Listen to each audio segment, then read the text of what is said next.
Lucky Land Casino, asking people, what's the weirdest place you've gotten lucky? Lucky? In line at the deli, I guess? Aha, in my dentist's office. More than once, actually. Do I have to say? Yes, you do. In the car before my kids' PTA meeting. Really? Yes. Excuse me, what's the weirdest place you've gotten lucky? I never win and tell. Well, there you have it. You can get lucky anywhere, playing at LuckyLandSlots.com. Play for free right now. Are you feeling lucky? No purchase necessary. Void where prohibited by law. 18+. Terms and conditions apply. See website for details.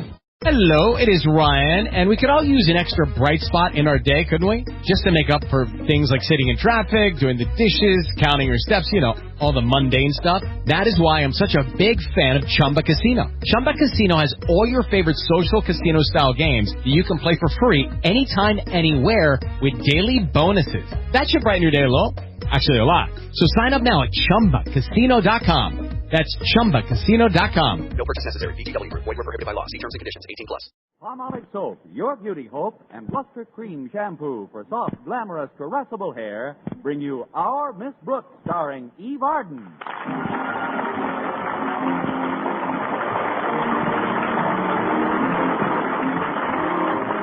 To most people, a warm May day suggests a drive in the country or a leisurely picnic.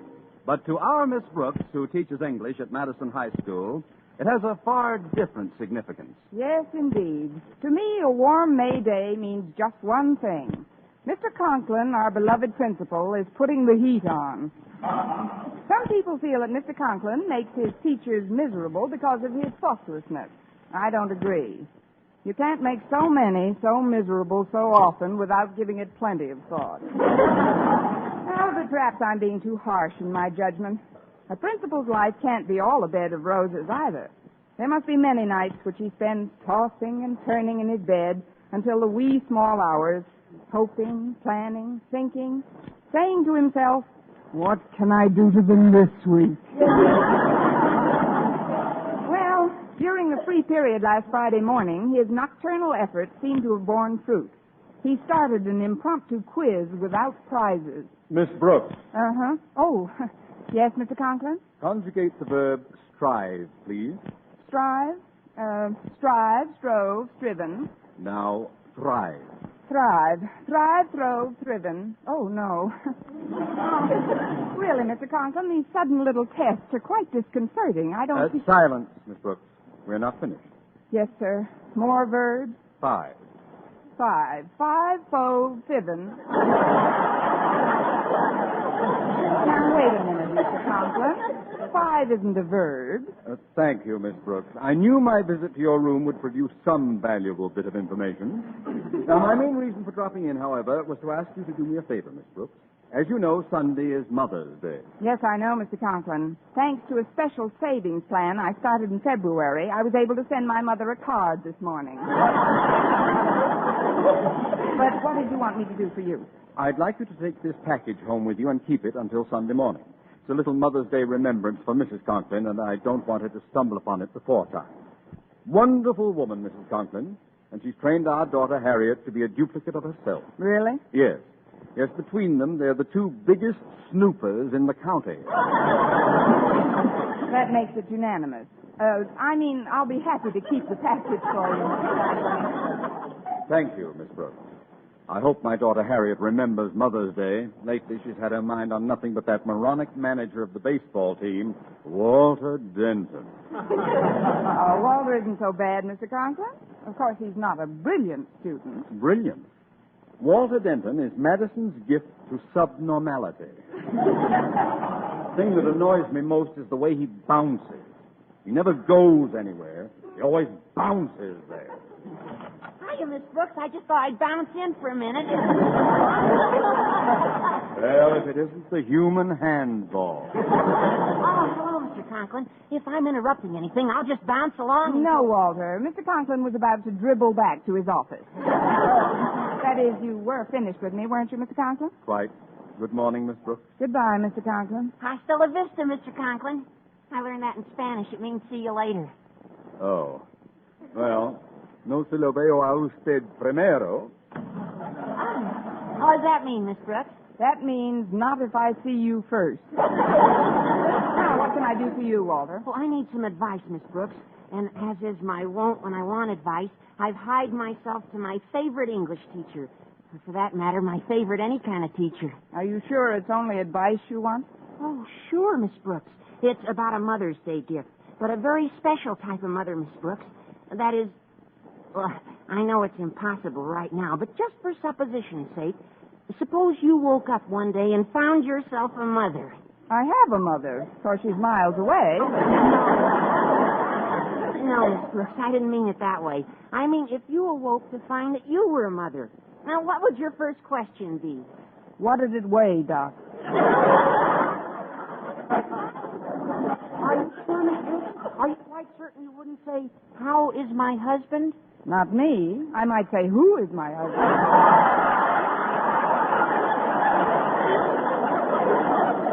I'm serious, Miss Brooks. My dad told me that was my mother's first concern after she knew that I was all right. You know, she thinks of us constantly and never of herself.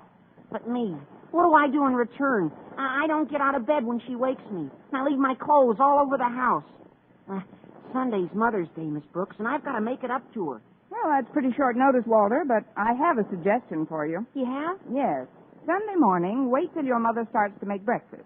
When you're sure she's in the kitchen, close the door quietly behind her. Then? Then gather up all the clothes that you've scattered around the house. Then? Then put them in a big suitcase. Then? Then run away from home. I'm just teasing you, Walter. There's only one way you can make your mother happy, and that's by turning over a new leaf. Well, I'll try, Miss Brooks, but meanwhile, just supposing again, what kind of a present would you like if you were a mother? Oh, I wouldn't care much about presents, Walter. I'd just be happy if I had all my beloved children around me. Gee. Well, of course, my mother only has this one beloved child. Me. Well, it is a lovely sentiment. However, I'd still like to figure out a little gift of some sort. Now, what would make a young mother like yourself happy? A young father like Mr. Boynton. Oh, which reminds me, Walter, it's time for me to get down to his laboratory and pick him up for lunch. Oh, did he invite you for lunch today? Of course he did. About 10 minutes from now.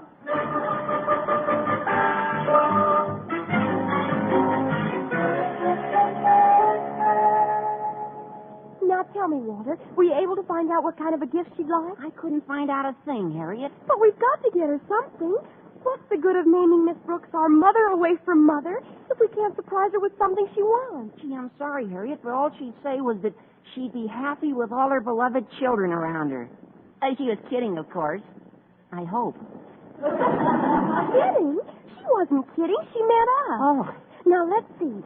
We'll organize a committee to pick out a gift and give it to Miss Brooks. Great, Harriet. Then tonight will officially become Mother Away from Mother's Day night.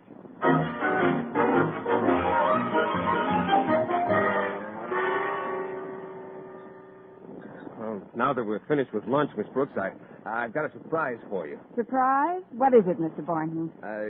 Guess. You're picking up both checks. No. I'm picking up both checks. No. Then I give up. Miss Brooks, I want you to meet my folks. Why, Mr. Boynton, you've only known me for 5 years. This is so sudden.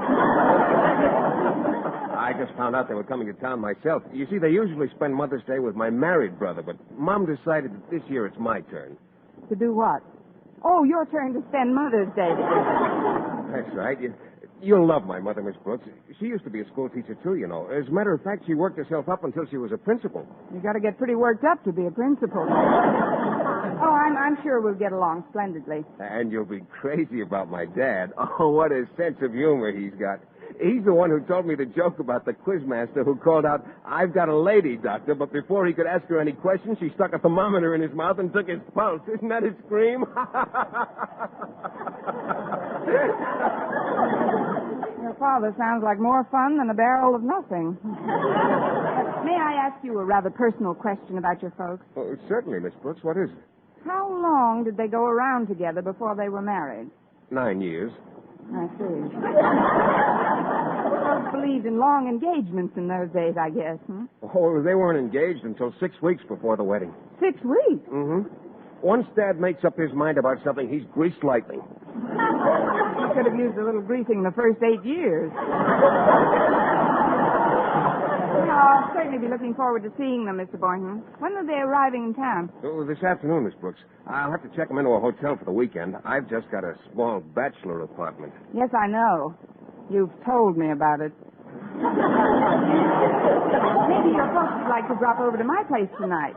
I'm sure my landlady, Mrs. Davis, wouldn't mind my dusting the living room a little. Oh, that's just fine with me, Miss Brooks. That'll give my folks a chance to rest up from their trip and have some dinner before they meet the girl about whom they've heard so much. Why, Mr. Boynton, you mean you actually wrote to your folks about me? And how, Miss Brooks? I've written them many times about how gay and youthful and exuberant you are. I am? You have? Darn right. I remember in one of my most recent letters to them, I said you were more like a pupil than a teacher. In fact, I think that was a letter in which I described you as a great, big, overgrown kid. Maybe I better take something. You should have seen the answer I got from Dad. He said, whatever you do, son, don't rob the cradle.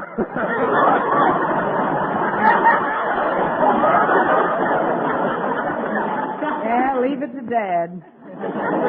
Oh, he was jesting, of course. He loves youngsters. Mr. Boynton, you've given me an idea. Well, what kind of an idea, Miss Brooks? If your father turns me down when I ask him for your hand, maybe he'll adopt me.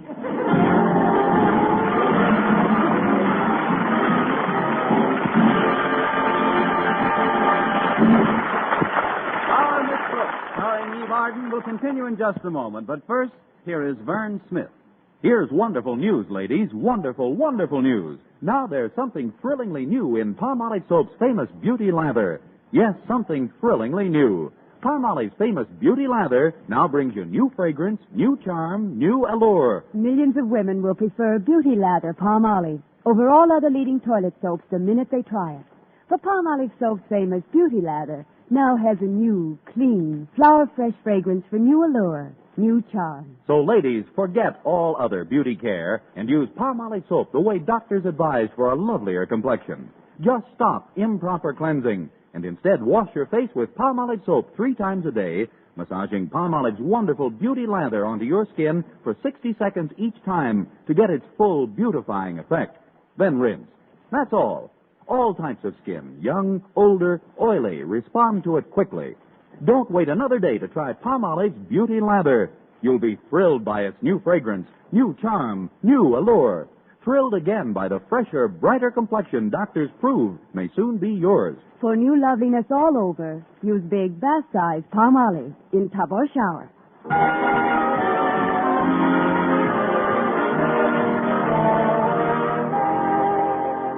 Well, I hurried home right after school and put Mr. Conklin's gift to his wife on my dresser. Then I started to make myself and the house as presentable as possible before Mr. Boynton's parents came over that evening. First of all, I shampooed my hair and set it in pin curls. Then I put on an old, oversized house dress, which I'd borrowed from Mrs. Davis. This intriguing combination achieved the happy effect of making me look like a pat rat drowning in a Quonset hut. Then I went into the living room to get things in order. When I got there, Mrs. Davis had just finished vacuuming. Oh, Connie, will you pull the plug out for me? My back's been bothering me lately. Oh, certainly, Mrs. Davis. There. Say, this vacuum cleaner's pretty old, isn't it? Yes, indeed.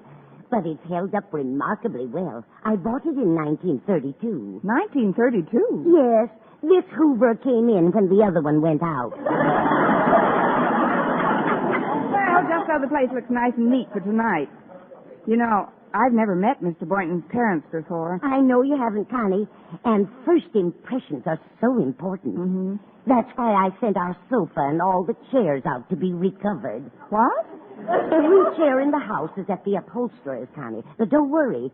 Stretch Snodgrass took them down for me, and he promised to bring them back by 6 o'clock. Stretch Snodgrass? Look, Mrs. Davis, Stretch may be a fine athlete, but when it comes to mentality, he's strictly a third strike. Why, he's liable to forget where he took the chairs. Oh, I don't think so, Connie. You know how absent-minded I am, and even I couldn't forget the name of this upholsterer. Why not? Because he has a very odd name. What is it? What is what? The name. Whose name? The upholsterer. Upholsterer? Yes. Look, Mrs. Davis, the sofa and all our chairs are being recovered today. Well, they can certainly use it. Where did you send them, Connie? Fellow with a very odd name. I never can remember it. I'm sure it'll come back to you later. Now, if you'll excuse me, I've got to get out in back and look for our cat. Minerva? Is she missing again? Mm-hmm. She had a date this morning. A date? Yes, I heard her making it last night. But she should be back by now. She knows how I worry about her.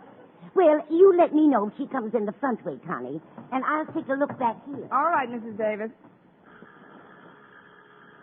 That's funny. Minerva never bothered to ring before. How do you do, my dear? How do you do? I'm Philip's mother. Philip? Yes, Philip Boynton. I'm Mrs. Boynton. But that's impossible. You won't be here till tonight. Oh, well, I mean, come in, Mrs. Boynton. You don't have to tell me who you are, my dear. Philip has written so much about you. He has? Yes, he says Miss Brooks wouldn't know what to do without you, Mrs. Davis. Mrs. Davis? Mrs. Davis? Yes, Connie. That's Mrs. Davis, Mrs. Boynton. I'm Miss Brooks, such as I am. We've got company, Mrs. Davis. Oh, she came in the front way, did she? Yeah, she's right here in the living room. Well, you tell her she's a wicked cat and put her under the piano. Yes, Mrs. Davis. You're a wicked cat and get under the... Oh, no. Oh, you'll have to forgive me, Mrs. Boynton. I didn't expect you until after dinner. Oh, well, that's perfectly all right, Miss Brooks. As a matter of fact, I owe you an apology for not recognizing you. But it was rather dim in here. Not dim enough. But where's Mr. Boynton? Or should I say, where are Mr. Boynton? Or Mrs. Boynton? Where's everybody? Well, they had a little trouble parking the car, and I wanted to meet you myself first anyway. Philip's written so much about you. You must see an awful lot of each other. Well, we do teach at the same school. I understand you were a teacher at one time, Mrs. Boynton. Yes, indeed, for many years. Well, it's remarkable. You still look so well fed. Youthful. May we come in? Oh, it's the boys. Hello, Philip, my dear. Hello, Mom. Well, I see you two have met. Yes, indeed. We're old friends by now. Well, here she is, Dad. Slip me 5, my dear. 5 what? Oh, fingers. How do you do, Mr. Boynton? Well, I do pretty well for an old codger. Old codger? Caught you that time, didn't I? I told you, what a sense of humor. He's hot stuff, all right. Phil's written us all about you, my dear. I hear you're just like a mother to Miss Brooks, Mrs. Davis. This house dress has got to go. This isn't Mrs. Davis, Harvey. It isn't? Oh, of course not, Dad. This is Miss Brooks. Why are we all standing out here in the hall? Yes, let's all go in and stand in the living room. Follow me, please. Well, here we are. Now then, Mrs. Boynton, if you'll just come over to this lamp, that's a very comfortable place to stand. Mr. Boynton, you stand over there by the piano. I don't understand, Miss Brooks. Where are all the chairs? They're out being recovered. I didn't expect you for hours yet, Mr. Boynton. This is a terrible thing to do to anybody. Oh, I'm sorry, Miss Brooks, but it couldn't be helped. You see, there was a convention in town, and I couldn't get the folks' accommodations anywhere. You know how big my room is, and, well, I wondered if you and Mrs. Davis could put the folks up for the weekend. Why, Philip, I'm surprised at you. You know better than to whisper in front of others. No, I'm sorry, Mother. I was just explaining our predicament to Miss Brooks. She was saying how delighted she'd be to have you stay for a couple of days. Well, now, that's what I call whopping hospitality. It's a whopper, all right. I wish you'd give me a hand with the garbage, Connie. I just can't...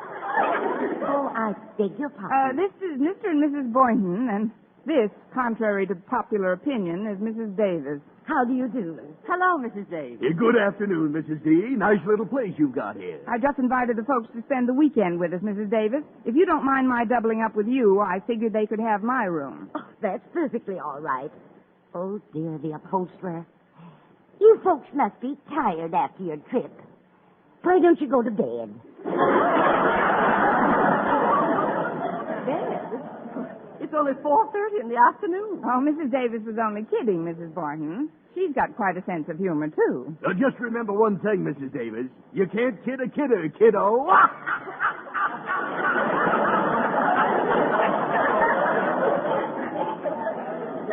Doesn't he get off some cracks, Mrs. Davis?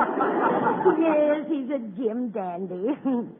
Now, if you folks will just follow me, I'll show you to your room. Or rather, Miss Brooks's room. Well, I could do with a bit of freshening up at that. Oh, nonsense, Mother. You're as fresh as the day I got you. Cut it out, Dad. Yes, cut it out, Dad. Oh, what am Please, Harvey, stop. I don't know where he gets some of his ideas. He's terribly original, don't you think, Miss Brooks? Oh, a second Oscar Hammerstein, Mrs. Boynton. Or to put it another way, the corn is as high as the elephant's eye.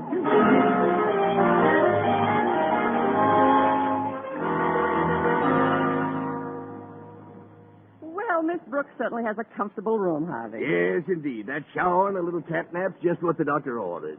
Tell me, Harvey, what do you think of Miss Brooks? Well, it's hard to tell in that outfit she had on, but once she combs her hair and climbs out of that gunny sack, I'll bet she's a looker. Yes, but what is she looking for? Oh, now, Mother, you think that every girl who meets him immediately sets her cap for Philip. Hey, what's this package on the dresser here? It says, for Mother. Must be for you. Oh, wasn't that thoughtful of Miss Brooks? She got a Mother's Day gift for me when she heard I was coming. I'm going to open it right now. Oh, but Mother's Day isn't until Sunday. Well, you know I'd never have the patience to wait. Let's see.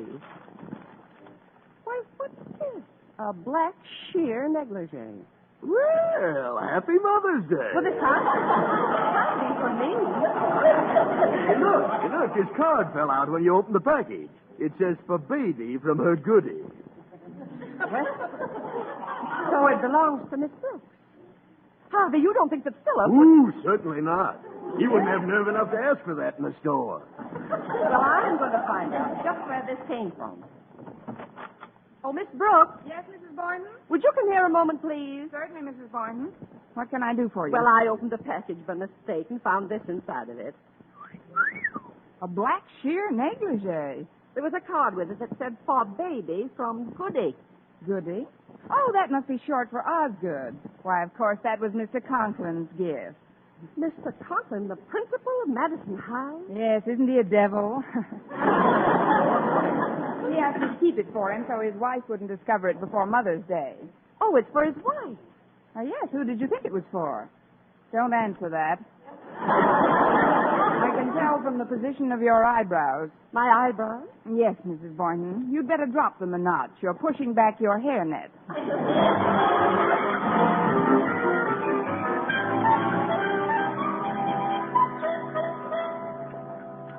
Well, it certainly was nice of you to invite us all to dinner, Mrs. Davis. Yes, indeed. It's delicious, too. Thank you, both of you. But Miss Brooks is the one who deserves the credit. She prepared it all. Oh, come now, Mrs. Davis. You opened every bit as much as I did. Beef stew, isn't it? There's beef represented in it, yes. Eat it slowly, Philip. Yes, Mother. They say your stomach has no teeth, but maybe it's just as well. If it got too hungry, it could chew off your suspender button.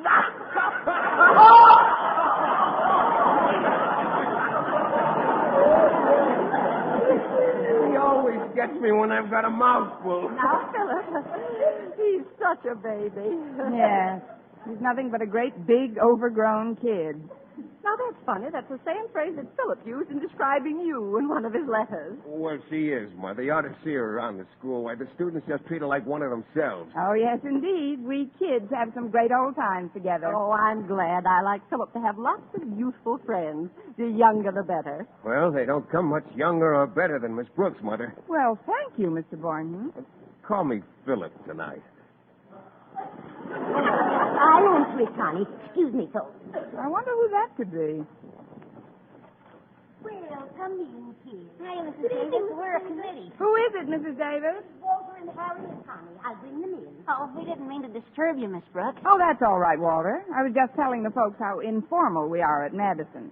Mr. and Mrs. Boynton, may I present Walter Denton and Harriet Conklin? How are you? And now, Miss Brooks, we would like to present something to you that expresses the devotion and reverence felt toward you by the entire student body. What is it, Walter? It's a shawl. a shawl, and a handsome pair of knitting needles to go with the rocking chair to which you're so attached. Rocking chair, but... Oh, I'm not finished, Mrs. Boynton. Miss Brooks, you have been chosen our mother away from mother. Oh, no. I'll go to the piano, Walter, and you sing the song we've written. Okay, Harriet. Wait till you hear this, folks. Pause that, Walter. The B stands for the books she helps us study. The R is for she's righteous, also pure.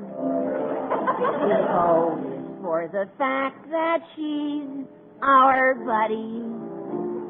The second O is likewise, I am sure. The K is for okay. She rates a bow.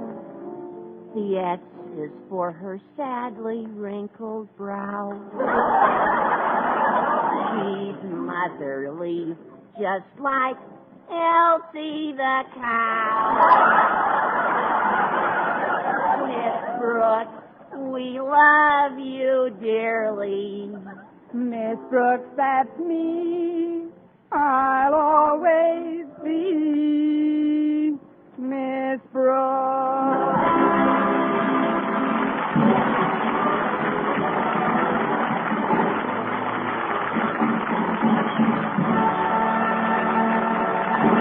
Eve Arden as our Miss Brooks returns in just a moment, but first... Dream girl, beautiful luster cream girl. Tonight, show him how much lovelier your hair can look after a Luster Cream shampoo. Only Luster Cream brings you Kay Daumit's magic formula blend of secret ingredients plus gentle lanolin. Gives loveliness lather even in hardest water. Glamorizes your hair as you wash it. Luster Cream. Not a soap, not a liquid, but a dainty cream shampoo. Leaves hair fragrantly clean, free of loose dandruff, glistening with sheen, soft, manageable. Gives new beauty to all hairdos or permanents. 4-ounce jar, $1. Smaller sizes, either tubes or jars. Tonight, try Luster Cream Shampoo and be a Dream girl, beautiful luster cream girl. You owe your crowning glory to our luster cream shampoo. And now, once again, here is our Miss Brooks. Well, several days later, Friday night came to an end. As I escorted Mr. Boynton to the front door, he was in a strangely mellow mood. You know, Miss Brooks, I'm a man of many dreams, but more often than not, I find I'm shooting too high. Shooting too high, Mr. Boynton? Well, yes, in trying to find the right girl, for instance. It seems that subconsciously I'm always looking for a girl who's just like my mother. Attractive, yet sweet and unselfish. Well, don't give up the search, Mr. Boynton. Someday you're liable to find such a girl right under your nose. And I think that's a very nice location.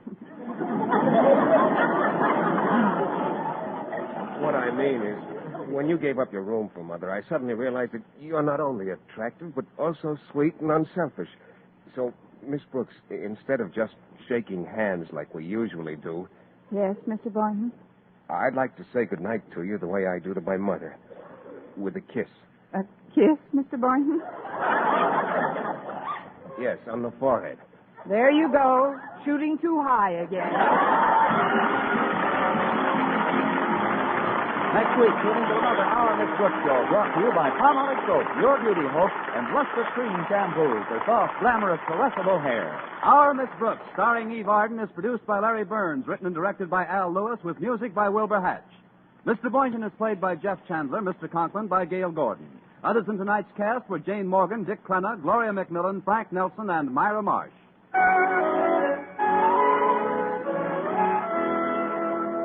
Men, do you shave with a lather or brushless shave cream?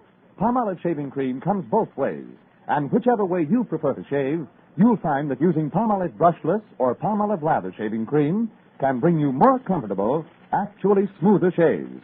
Here's the proof. 2,548 men tried the new Palmolive way to shave described on the tube. And no matter how they had shaved before, 3 out of every 4 got more comfortable, actually smoother shaves. Get Palmolive Brushless or Palmolive Lather Shaving Cream today. For mystery liberally sprinkled with laughs, listen to Mr. and Mrs. North, the exciting, fun-packed adventures of an amateur detective and his beautiful wife. Tune in Tuesday evenings over most of these same stations. And be with us again next week at the same time for another comedy episode of Our Miss Brooks. Bob Lamont speaking. Stay tuned now for Life with Luigi, which follows immediately over most of these stations. This is CBS, the Columbia Broadcasting System.